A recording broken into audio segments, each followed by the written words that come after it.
क्या आप जानते हैं कि लगभग 85% पुरुष ये पहचान नहीं पाते कि उन्हें धोखा दिया जा रहा है। हैरान करने वाली बात है ना?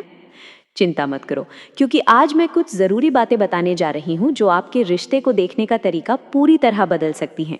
अगर आप जीवन में आगे बढ़ना चाहते हैं तो लाइक और सब्सक्राइब बटन दबाना ना भूलें। अब सीधे बात पर आते हैं।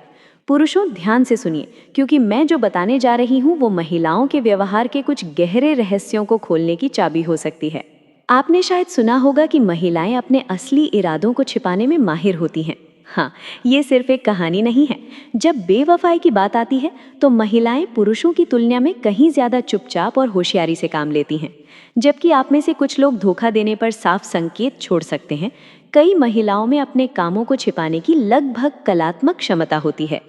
पर हिम्मत मत हारिए, आज मैं उन 6 आम बातों को बताऊंगी जो महिलाएं धोखा देते समय इस्तेमाल करती हैं। ऐसी बातें जिन पर पुरुष अक्सर ध्यान नहीं देते।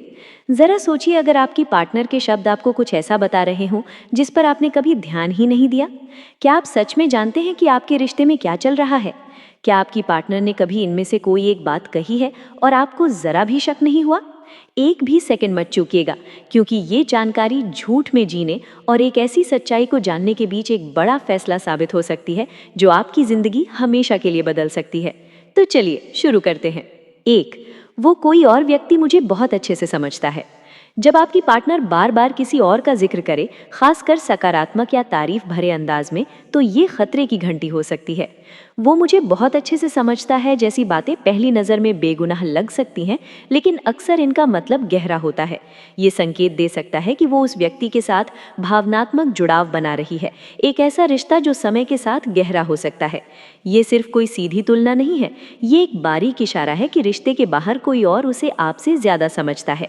ये भावनात्मक या शारीरिक बेवफाई की शुरुआत हो सकता है, जिससे पता चलता है कि वो आपसे दूरी बना रही है और कहीं और सुकून तलाश रही है। अगर आप देखते हैं कि वो बार बार किसी और से आपकी तुलना करती है या उस व्यक्ति की बहुत तारीफ करती है, तो ये जानना ज़रूरी है कि वो व्यक्ति कौन है और उसका उसकी ज़िंदगी में क्या रोल है। चौकस रहें और अपने रिश्ते की हिफाजत के लिए स्थिति को बेहतर ढंग से समझने के लिए कदम उठाएं। 2, चिंता मत करो, मैं बस दोस्तों के साथ बाहर जा रही हूँ। ये बात बेगुनाह लग सकती है, लेकिन ये गहरी पेचीदगियों और संभावित बेईमानी को छिपा सकती है। अक्सर जो लोग कुछ छिपा रहे होते हैं, वे जो कुछ चल रहा है उसे छिपाने के लिए रोज़मर्रा के बहानों का इस्तेमाल करते हैं। ये कहना कि वो बस दोस्तों के साथ बाहर जा रही है एक चाल हो सकती है, ताकि आप ज़्यादा सवाल न पूछें या शक न करें।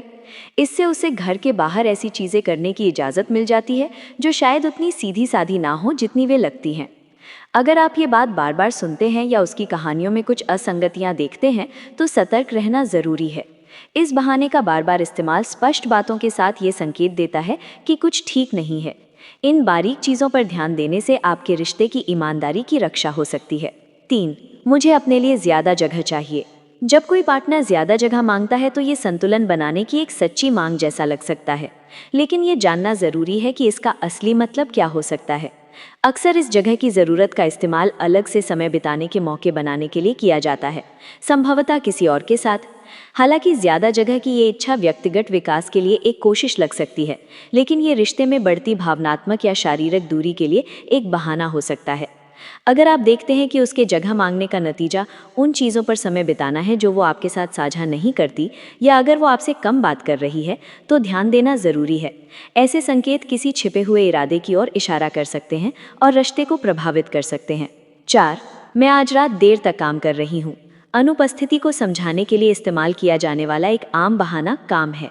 अगर आपकी पार्टनर बार बार देर तक काम करने या ओवरटाइम करने का जिक्र करने लगती है, तो ये एक खतरे की घंटी हो सकती है जिसकी जांच करना ज़रूरी है। हालांकि ये एक सही वजह लग सकती है, लेकिन ये अक्सर कुछ गहरा छिपाती है। जब ये बहाना रोज़मर्रा की बात बन जाता है, तो उसके समय में किसी भी बदलाव पर और उसके दिए गए स्पष्टीकरणों पर उसकी प्रतिक्रिया पर नज़र रखना अक्लमंदी है। अचानक ओवरटाइम, उसकी कहानियों में असंगतियाँ या दूसरे संदिग्ध व्यवहार पूरी तरह से एक अलग कहानी बता सकते हैं। आपके शक और उसके दिए गए स्पष्टीकरणों पर उसकी प्रतिक्रिया अहम सुराग दे सकती है। 5, मुझे लगता है कि हमें कुछ समय अलग रहना चाहिए। जब कोई पार्टनर कुछ समय के लिए अलग होने का सुझाव देता है, तो ये बात रिश्ते की समस्याओं को हल करने की एक सच्ची कोशिश लग सकती है, लेकिन यह अक्सर ज़्यादा जटिल इरादे छिपाती है। ब्रेक के लिए ये अनुरोध पार्टनर के सीधे दखल के बिना बेवफाई होने का मौका पैदा कर सकता है। ये कभी-कभी पार्टनर की प्रतिक्रिया को जांचने, आगे के लिए माहौल बनाने या किसी भी अपराध बोध, गिल्ट को कम करने का एक तरीका होता है जो उसे महसूस हो रहा हो। अगर ये सुझाव अचानक और बिना किसी ठोस वजह के आता है, तो इस संभावना पर विचार करें कि इसके पीछे सिर्फ जगह की ज़रूरत से ज़्यादा कुछ है। ऐसे अनुरोधों की बारंबारता और उन्हें करने का तरीका उसके असली इरादों को उजागर कर सकता है। 6. आप मुझसे बेहतर किसी के लायक हैं। जब वो कहती है आप मुझसे बेहतर किसी के लायक हैं, तो ये बात विनम्रता या अफसोस से भरी लग सकती है, लेकिन ये कुछ गहरा संकेत दे सकती है। ये अक्सर इस बात की एक सूक्ष्म स्वीकृति होती है कि वो किसी अनुचित व्यवहार जैसे कि अफेयर के बारे में जानती है और वो कुछ जिम्मेदारी बदलने की कोशिश कर रही है। ये कहकर वो अप्रत्यक्ष रूप से संभावित अलगाव, सेपरेशन का रास्ता बना रही हो सकती है। हालांकि ये उसकी कमियों का एक ईमानदार हिसाब किताब लगता है, लेकिन ये असल में बेवफाई के अपराध बोध को कम करने की एक चाल हो सकती है। 7. तुम हमेशा लड़ने के लिए तैयार क्यों रहते हो? हमारे बीच शांति क्यों नहीं है? जब कोई पार्टनर धोखा दे रहा होता है, तो वो अक्सर अपने अपराध बोध से बचने के लिए झगड़े या तनाव का सहारा लेता है। ये बात तुम हमेशा लड़ने के लिए तैयार क्यों रहते हो, वो तब कह सकती है जब आप किसी छोटी सी बात पर भी असहमति जताएं। ये असल में दोष को आप पर डालने की एक चाल है। वो खुद की बेवफाई की भावना को कम करने के लिए आपको ये महसूस कराना चाहती है कि रिश्ते में समस्याएं आपकी वजह से हैं। वो जानबूझकर छोटी छोटी बातों पर बहस छेड़ सकती है ताकि रिश्ते में हमेशा एक नकारात्मक माहौल बना रहे। उसके लिए ये माहौल उसकी बेवफाई के लिए एक बहाना बन जाता है। मैं खुश नहीं थी, इसलिए मैंने ऐसा किया। अगर रिश्ते में अचानक बिना किसी बड़ी वजह के बहुत ज़्यादा तनाव या लड़ाई झगड़े होने लगे, तो सतर्क हो जाएं। 8. तुम्हें मेरे फ़ोन की जांच करने की ज़रूरत नहीं है। क्या तुम्हें मुझ पर विश्वास नहीं है? धोखेबाज महिलाएं अक्सर अपनी गोपनीयता, प्राइवेसी को लेकर अति संवेदनशील हो जाती हैं। यदि आप उनके फ़ोन या मैसेज के बारे में गलती से भी कोई सवाल पूछते हैं, तो वो तुरंत बचाव की मुद्रा में आ जाती हैं और आप पर अविश्वास का आरोप लगा देती हैं। ये वाक्य, क्या तुम्हें मुझ पर विश्वास नहीं है, एक शक्तिशाली भावनात्मक हथियार है। वो आपकी सीधी बात को टालने और आपको अपराधी महसूस कराने के लिए इसका इस्तेमाल करती है। ये सवाल आपको इतना असहज कर देता है कि आप जांच करना बंद कर देते हैं। उनकी आक्रामक प्रतिक्रिया या गोपनीयता पर उनका अचानक जोर देना इस बात का संकेत हो सकता है कि वे कुछ छिपा रही हैं। अगर उनका व्यवहार पहले से ज़्यादा गुप्त हो गया है और मामूली सवालों पर भी भावनात्मक ड्रामा होता है, तो सावधान रहें। इन सभी बातों का अपना महत्व और संभावित छिपा हुआ अर्थ है, इसलिए इन संकेतों को समझना आपके रिश्ते के स्वास्थ्य के लिए बहुत ज़रूरी हो सकता है। अब सवाल ये है, क्या आपने इनमें से कोई बात पहले सुनी है? याद रखें, जागरूकता उस चीज़ की रक्षा करने का पहला कदम है जो आपके लिए मायने रखती है। जब तुम किसी लड़की से बात करना बंद कर देते हो, तो सबसे पहले जो होता है वो है उसकी हैरानी और उलझन, क्योंकि जो बातचीत पहले नियमित थी वो अचानक रुक जाती है और वो सोचने लगती है कि आखिर हुआ क्या, तुम चुप क्यों हो गए, क्या गलती उसकी थी या तुम्हारी जगह बदल गई। इस अनिश्चितता में उसके अंदर उत्सुकता, बेचैनी या सवाल पैदा हो सकते हैं, लेकिन यहीं से एक मर्द के तौर पर तुम्हारा असली इम्तिहान शुरू होता है। और यहीं स्टोइक दर्शन काम आता है, जो सिखाता है कि सिर्फ उसी चीज़ पर ध्यान दो जो तुम्हारे कंट्रोल में है, तुम्हारे विचार, तुम्हारे कर्म और तुम्हारी प्रतिक्रिया, क्योंकि उसकी भावनाएं, उसका सोचना या उसका रिएक्शन तुम्हारे कंट्रोल में नहीं है और उन्हें मैनेज करने की कोशिश करना सिर्फ तुम्हारी एनर्जी की बर्बादी है। मान लो अब तक तुम ही हमेशा मैसेज शुरू करते थे, प्लान बनाते थे और धीरे धीरे तुम्हें महसूस हुआ कि रिश्ता एक तरफा हो गया है। तुम पीछा कर रहे हो और बदले में वैसी वैल्यू नहीं मिल रही, तो तुम पीछे हटने का फैसला करते हो। तुम चुप हो जाते हो और यहीं से उसके मन में सवाल उठते हैं। लेकिन तुम सफाई देने या हालात सुधारने की जल्दी नहीं करते, बल्कि खामोशी को अपनाते हो, क्योंकि स्टोइक दर्शन के अनुसार खामोशी कमजोरी नहीं बल्कि ताकत है। ये आत्मनिरीक्षण और स्पष्टता का मौका है, जहां तुम अपनी भावनाओं को समझते हो, वैलिडेशन की ज़रूरत छोड़ते हो और ये स्वीकार करते हो कि तुम उसकी प्रतिक्रिया को कंट्रोल नहीं कर सकते। कई बार तुम्हारा पीछे हटना उसे भी रिश्ते की अहमियत और अपनी भूमिका पर सोचने का मौका देता है। अगर वो सच में वैल्यू करती है तो तुम्हारी खामोशी उसे झकझोर सकती है, लेकिन उससे भी ज़्यादा ज़रूरी ये है कि तुम खुद से ये पूछो कि क्या लगातार पीछा करना तुम्हारी वैल्यू और आत्मसम्मान के अनुरूप था। क्योंकि स्टोइक सोच कहती है कि बाहरी चीज़ें जैसे किसी का ध्यान देना या ना देना तुम्हारी आंतरिक शांति तय नहीं करनी चाहिए।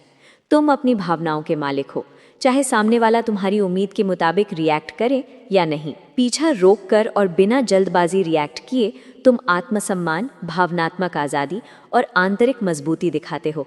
तुम ये साबित करते हो कि तुम्हारी शांति किसी और के व्यवहार पर निर्भर नहीं है, और यही कंट्रोल की असली समझ है, खुद को संभालना, बाहरी वैलिडेशन से ध्यान हटाकर आंतरिक शांति पर टिकना, जो तुम्हें हालात से हिलने नहीं देती और एक मजबूत, शांत और आत्मविश्वासी मर्द बनाती है। अपनी शांति को पकड़े रहकर तुम सिर्फ उस एक पल में खुद को नहीं बदलते, बल्कि पूरे रिश्ते की गतिशीलता को बदल देते हो। और अगर ये बात तुम्हें छू रही है तो नीचे कमेंट में अपनी राय शेयर करो, या बस लिखो, मैं अपनी शांति चुनता हूँ। क्योंकि जब तुम बात करना या पीछा करना बंद करते हो तो वो स्वाभाविक रूप से हैरान और उलझन में पड़ सकती है। लोग तब रिएक्ट करते हैं जब कोई जाना पहचाना पैटर्न अचानक बदल जाता है। वो पुरानी बातचीत, मुलाकातें और लम्हे दिमाग में दोहराने लगती है और ये समझने की कोशिश करती है कि ये बदलाव क्यों आया, क्या गलत हुआ, उसने क्या किया, या इस खामोशी की वजह क्या है। लेकिन स्टोइक नज़रिए से ये समय उसके बारे में सोचने का नहीं, बल्कि खुद के बारे में सोचने का होता है।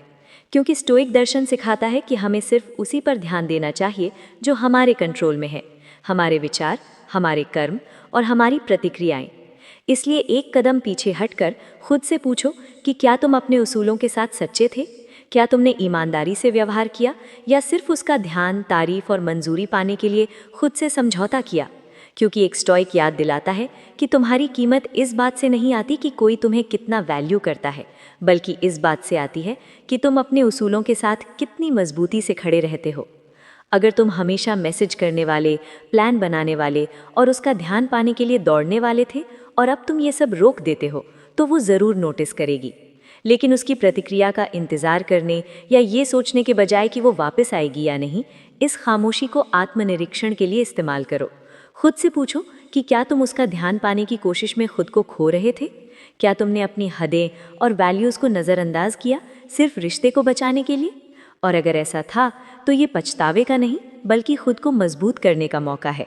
क्योंकि एक स्टोइक आत्मनिरीक्षण का मतलब खुद को दोष देना नहीं, बल्कि ये समझना है कि तुम कहाँ भटके और वहाँ से कैसे बेहतर बन सकते हो। सकता है वो भी रिश्ते पर सोचे और अपनी भावनाओं या हरकतों पर दोबारा विचार करे, लेकिन वो तुम्हारे कंट्रोल में नहीं है। तुम्हारे कंट्रोल में ये है कि तुम इस खामोशी का इस्तेमाल कैसे करते हो। क्या तुम इससे बढ़ोगे? क्या तुम अपनी ज़रूरतों और वैल्यूज़ के साथ खुद को फिर से संरेखित करोगे? यही फर्क पैदा करता है, क्योंकि एक स्टोइक मर्द मैसेज का इंतज़ार नहीं करता और ना ही सुलह की उम्मीद में बैठता है। वो इस मौके को अपने चरित्र को मजबूत करने और ये समझने के लिए इस्तेमाल करता है कि वो ज़िंदगी और रिश्तों में असल में क्या चाहता है। और कई बार जब तुम पीछा करना बंद करते हो तो वो तुम्हारी हदें परखने की कोशिश कर सकती है। अचानक कैजुअल मैसेज भेजकर या सोशल मीडिया पर कुछ ऐसा डालकर जो तुम्हारा ध्यान खींचे। ये ज़रूरी नहीं कि उसका इरादा बुरा हो। अक्सर ये बस ये देखने का तरीका होता है कि क्या तुम अब भी पुराने ढर्रे पर लौटोगे। और यहीं ज़्यादातर लोग डर के कारण गलती बैठ करते हैं। डर कि वो हो ना जाए, डर कि वो आगे बढ़ गई हो, और इसी डर में वे जल्दी रिएक्ट करके फिर से पीछा शुरू कर देते हैं।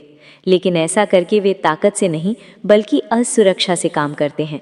जबकि स्टोइक दर्शन यही सिखाता है कि असली ताकत अंदर से आती है, अपने उसूलों में स्थिर रहने से आती है। और आखिरकार जब तुम पीछा करना बंद करते हो तो तुम अपनी खुशी किसी और के हाथों में देना भी बंद कर देते हो। तुम अपनी ताकत वापस लेते हो, क्योंकि शांति और संतुष्टि बाहरी मंजूरी से नहीं, बल्कि अपने उसूलों के साथ जीने की प्रतिबद्धता से आती है। और यही रास्ता है सच्ची शांति और आत्मसम्मान का, चाहे वो वापस आए या ना आए। और दूसरों की सनक से हिलता नहीं।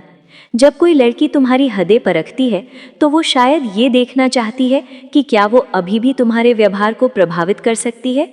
लेकिन एक स्टोइक मर्द मजबूत खड़ा रहता है।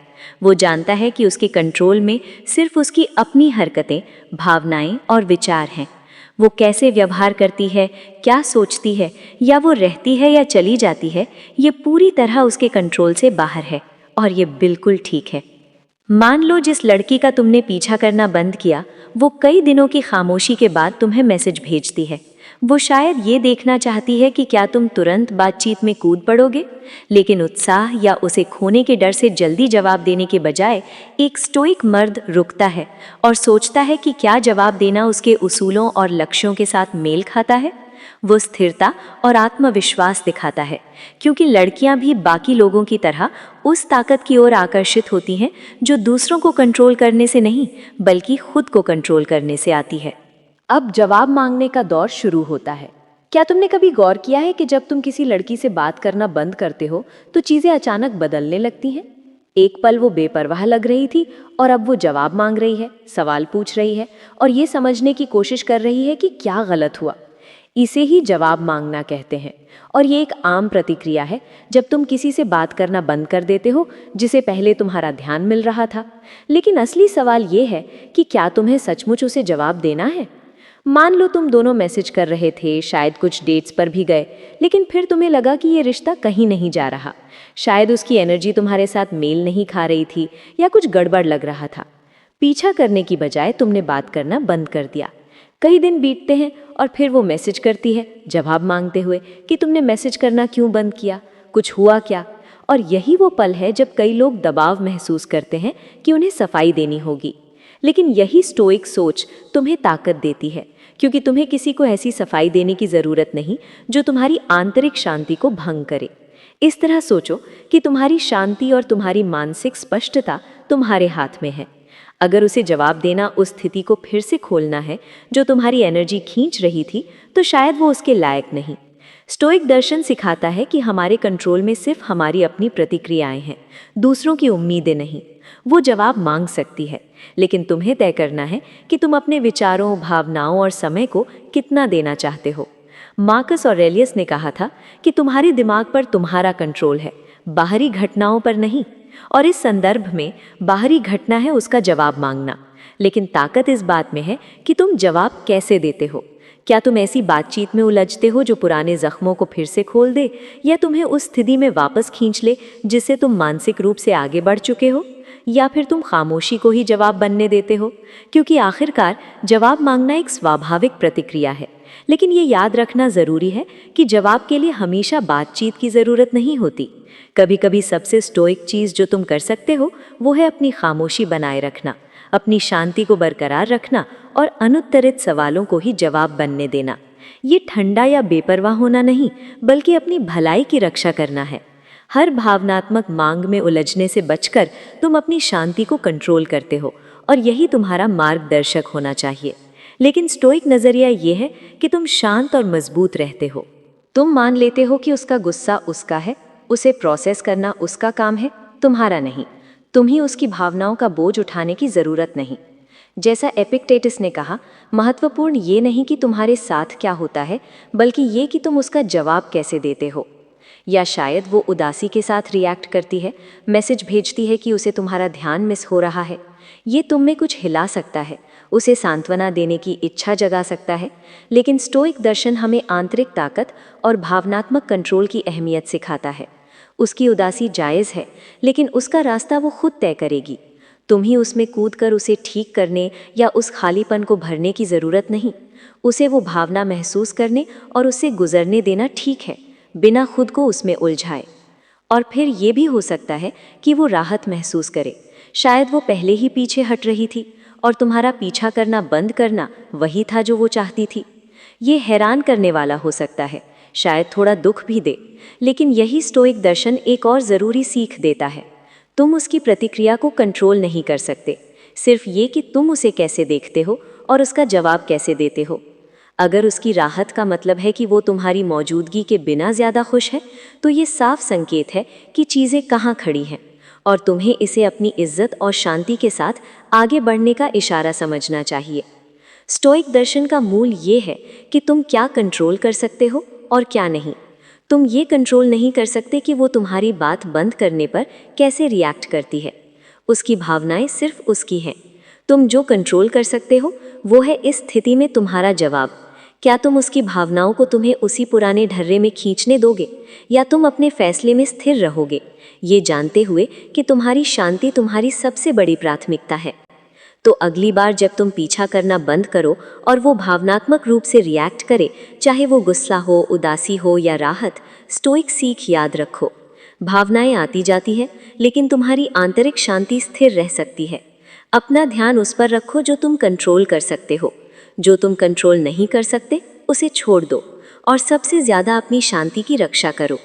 जैसा कि हम इन भावनात्मक प्रतिक्रियाओं पर सोचते हैं, एक कदम पीछे हटकर ये देखना ज़रूरी है कि हम कितनी बार दूसरों की भावनाओं को अपनी भावनाओं को तय करने देते हैं।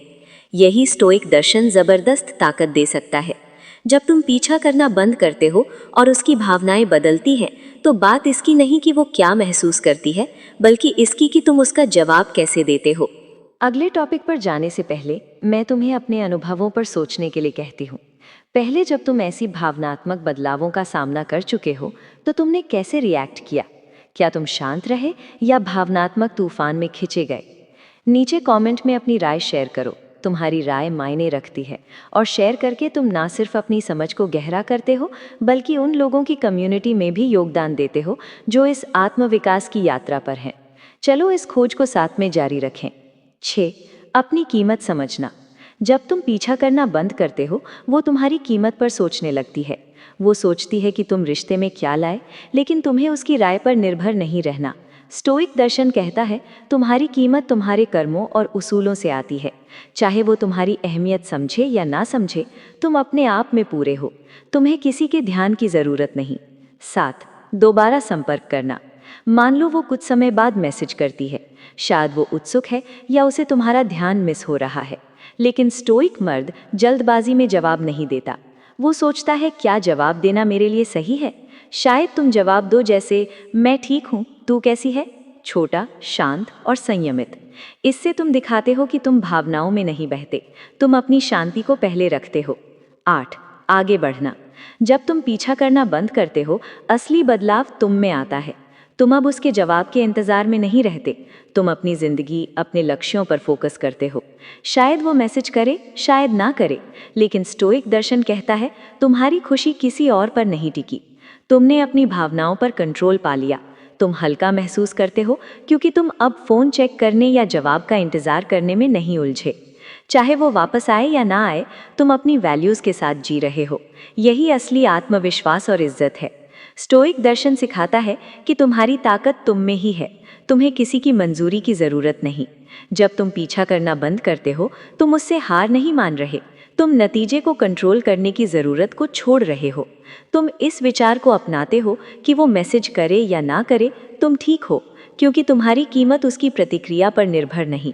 एक उदाहरण लेते हैं। तुमने मैसेज करना बंद कर दिया क्योंकि तुमने देखा कि तुम ही बातचीत को जलाए रख रहे थे। कई दिन बीतते हैं और शुरू में खामोशी रहती है,